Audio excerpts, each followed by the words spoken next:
Welcome to the fourth part of this small tutorial series. This one is going to be covering lighting. I'm going to try and keep it as basic as possible, but considering how much I played around with this, odds are it's going to get a lot more complicated than it needs to be, especially for a high school level. Now this video is also going to definitely be a lot longer considering, well, I'm going to be doing live renders here.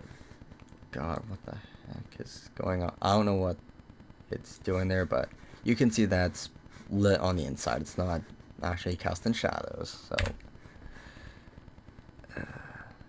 I don't know why it's rendering like that. There it goes. So nice full screen render. You can see everything is nice and lit. Now before I actually start doing the demonstrations, this file should also be linked with this video, but no promises. You're gonna have to talk to your instructor about that. If it's not, don't worry, you can do something similar. First, here is a basic lighting scene, I guess, with a small cup I modeled. So here we got a couple basic elements with it. So we got the cup, we got the floor, we got the backdrop. And then here you can see that there are two shadows that are being casted. Here's the main shadow from the main light, which is up here somewhere. Then we got a secondary shadow from a fill light that I got over here. Part of the reason why it's not so dark over here. So pretty much I'm going to be covering basic lighting, shadows, fill lighting, whatever. There's another thing I'm going to be covering. Volumetric lighting. So you can create stuff like this and have cool looking shadows like that. And then here's some different lighting setups. Here, I believe the fill light is at a lower angle, as well as this one, but the one over here is not casting shadows, as you can see. And it's also a little brighter over there. You still got the volumetric lighting, so on and so forth. Just, playing around with effects a bit. Anyway, so here, let's head inside this Superdome. And so we can see what's going on. Let's go standard quality. So this is how the renders will look so far. Pretty boring, if you ask me. Now, there's a couple different lighting types that we can work with if I can navigate out of this building. So up here is your lights. Let's select that. So you got photometric and standard. While both do relatively the same thing, I prefer photometric because I find it gives a much more realistic effect. So let's start with a Mr. Sky Portal, if I'm correct. Nope, not a sky portal. What is it? Free light.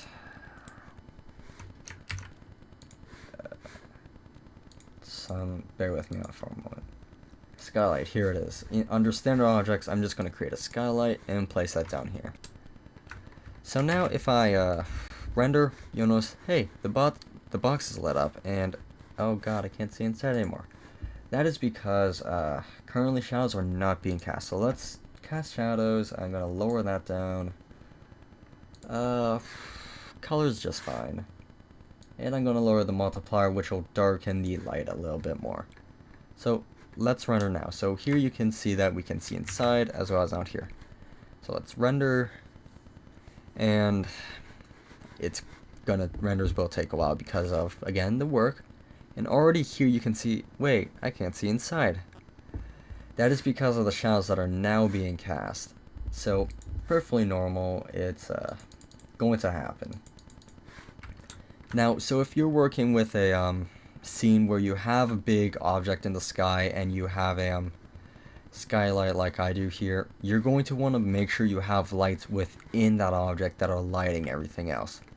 That, or you just do not cast shadows at all, because that can be a pretty big mistake, and that's very easy to miss.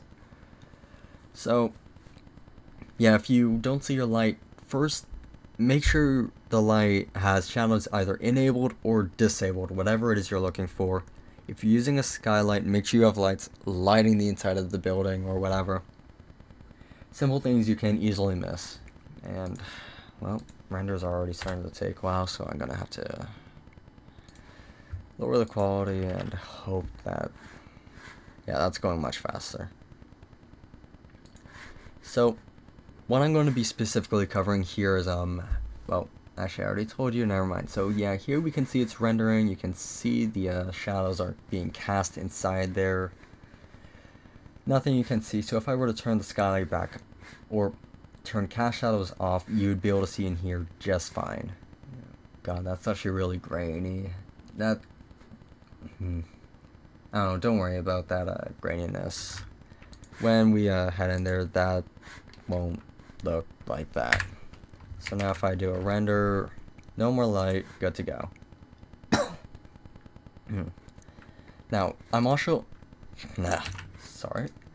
also going to be covering textures in this one to an extent. Specifically for this first demonstration. Over here. Here we've got a small little light on the side of a wall. Or, well, not so much. So, let's hear. So we got the blue thing, which is the actual light holster, and then the yellow thing, which is going to be the light itself. Here's where the textures are going to come in. So, gonna press M, open the material editor. I'm currently using the compact material editor. The slate editor, if you know how to use that, go ahead. Anyway, so I'm gonna select one material, drag it over, and assign it to my selection. If you have a lot of objects in one area, you can just hit assign material to selection, and you're good to go. Alright, so now if I render, well, it's gray instead of yellow. No problem. So we're going to just set the diffuse color to, let's set it to this yellow, something a little nice. And I'm also going to, actually no, you did not even have to do this, because what I'm going to be doing is self-illumination. And I'm checking color off, so whatever color is selected here is what color is going to be viewed in the viewport. Alright, so that's not the best thing, but it's what we're after. And you might notice that, well, there's no real lighting at the moment yet. Wait a moment while I do that. So now I'm going to go back to photometric lighting. I'm going to select target light and click and drag. You'll notice also that this is sort of like the camera in such way with the target light. Though it works differently in a way as well. Alright, so I'm going to first come down to light distribution and select spotlight. So, yeah, you'll look at this and you'll be like, oh, I think I know how this works. Well, in case you don't, so the light itself, the target area, the heavy focus for the light, the drop off. If I do a quick render, you can sort of see that in action, and here's where you can see that material come into play as well. Because you're able to see this yellow thing while nothing else is visible besides what is within the light. So, this is how we're going to do this. We're going to illuminate the wall behind the slate. So let's bring this gizmo over so it's up against the wall and lift it up. Next, I'm going to select the light, drag it on over, like so, and have it come up here a bit. Now, based on the way that I want this to work or look, I'm going to lift this up a little more. And I'm going to have it facing towards the wall itself. I guess I don't really care too much about the positioning since not a really practical use. Whatever, so basic lighting. Not bad if you ask me, but there's still a lot more that can be done. So let's go up to the Modify tab and select the light itself. That's here. I'm going to turn cast shadows on. I'm going to increase the hot beam, and I'm also going to increase the fallout. So when I up the fallout, as you can see up against... Let's turn shadows off on second thought. So now you can see it's sort of creating a more authentic feeling light up there. I'm going to up the hot beam a little more though. Up the fallout to something that seems reasonable for this kind of light. Let's get a lower angle, and if you were able to see this thing, it would look like a more proper light, as you can see. Actually, let's do that quickly. I'm going to just shift drag a light out here. I want it to be a copy. going to lift. Alright, here we go. So I got this one selected. Let's lower this down. I'm going to come back over to this light. And I'll turn shadows on, I guess. And I'm going to come down to intensity and drag this down to about 300. Sounds good. So now here you can sort of get an idea of how that looks. So imagine you're walking in, you're making a scene for a video game, let's say.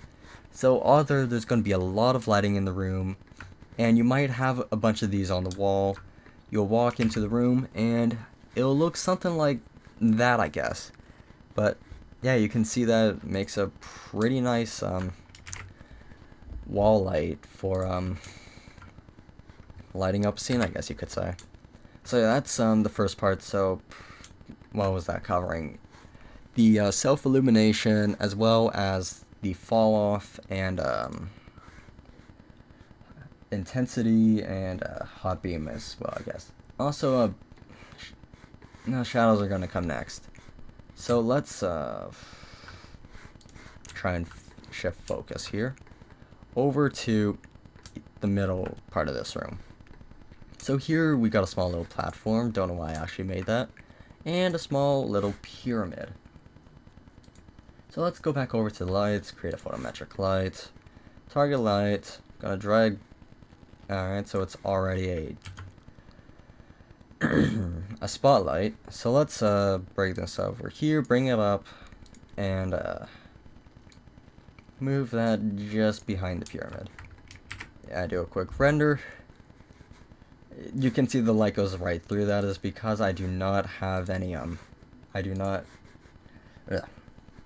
have not touched these settings at all yet, so let's quickly turn shadows on, and I'm going to lower the hot beam so it's not as intense, and up the fallout. I render it again. Looks much better, if you ask me. And then let's just see the render from the front, I guess. Looks nice. Alright, now, let's say we have the light up a little higher, and you're looking at the render, and you're like, I don't like the way the shadow is. No worries, this is where the fill light comes into play. So let's shift drag over to here. Copy, I'm gonna lower it down, drag it over a little more, lower the intensity to about 500. And I'm also going to, what was it? I guess that part doesn't matter now, but I'm going to turn off shadows. So I render this now, and the shadow looks a lot thinner, I guess, and the light's a little more spastic over there. Now, if I were to keep shadows on, you'd see that, well, it creates a dual shadow as I was showing you with the cut model earlier. This can be helpful for, well, or used in a variety of situations, but I mean, it depends on what your purpose is. Here, just two shadows overlapping looks really realistic if you ask me, at least in terms of that. And yeah, so now I'm going to move on to the volumetric light demonstration. This is where the renders can take a while, and also to sort of just show you how to window, I guess. I'm going to use this window that I made. So, target light, spotlight's already ready. I'm going to drag that in, and I'm going to lift the light on up. Might want to move this over a little bit. And just like that, we've got us a nice positioning. Just going to do a couple quick adjustments. Perfect. So now if we look here, the lights hitting the shutters, but here you can also sort of see, well, the light's not really getting through. Also, I want to turn shadows on for this. So here you're going to bring the intensity up to like 5,000, let's say. Render, and shadows off, actually. Maybe on, I don't know. I'll just play around with it a bit, see how it looks. Or if it still seems too dim, let's bring it up to 20,000. Do the render now, and well, there it is a little more prominent. If I look in here, I'm actually going to turn these lights off so they do not interfere.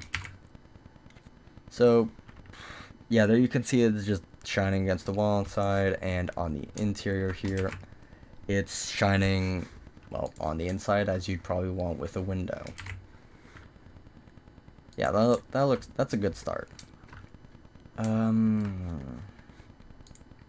Let's actually lift this up a bit so it's going through the upper shutter rather than wherever it's aiming at the moment. So yeah, just play around with these for a bit until you feel you're ready to actually start adding the volumetric effects. So yeah, here we got the light just shining against the edge of the building, which you're not going to see in the full render anyways, so it doesn't matter. And it's shining on the inside, that's good. Now, here's where it starts to get fun again. So for adding the volumetric effect, I'm going to, I'm just doing this for my purpose, or for my sakes. So I'm going to, or what you're going to do now is come down to Atmosphere and Effects, add volume light. Okay. There you've just added a volumetric light to this. Let's see if I can... Yeah, here you can see the basic effect. You can straight up see the light beams coming out. Let's look at the window from the inside. And that looks pretty nice if you ask me. But we can do a whole lot better to make that even better. So let's actually click on the volume light itself, click setup. And because we've already put the effect on the light, we do not have to go into through this process, select the light, well, whatever. So let's lower the density a bit. Now, what the min and max light do, so if you adjust max light, that's going to change the brightness of it. I recommend not adjusting min and light because it just destroys the image. Alright, so coming down here to noise, this is where you can have some more fun. So noise, here, if I up this to 100%, you'll see that it's just a nice smoke effect. Now, if that's what you're after, go for it, but odds are you'll probably just be using, let's say 20% noise, so it's got a bit more of a scattered effect. Anyway, so for now, I'll just lower it down to 10%. So you can change sizing, phase, wind strength, all this stuff will change the way that the wind or noise is affected. Just play around with it a bit until you find an effect that you like. But so I don't keep you guys away from your work for too long, I'm just going to get into it here, I guess. So I guess let's see it from an outside view. You can, alright, I should also say that volume light will take up a lot of your CPU, or slow things down a lot, as well as well, other stuff. So be careful when working with lighting because it can slow your process down quite a lot. So let's get inside here, and as it renders, you can see that the light's just shining down on the ground with its volumetric taste. And you can even see a bit of the pyramid shadow.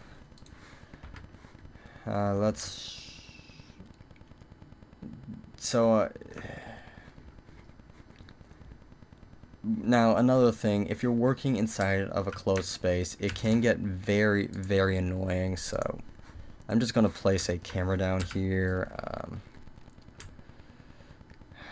Of course, the focal point's way out here. Are these...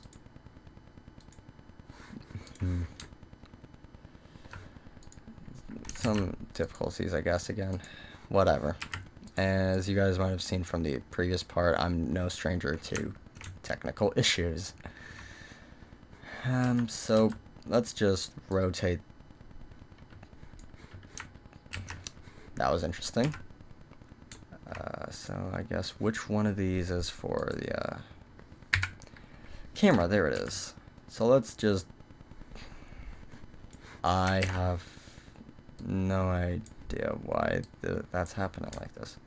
Whatever, so I'm just going to select the camera.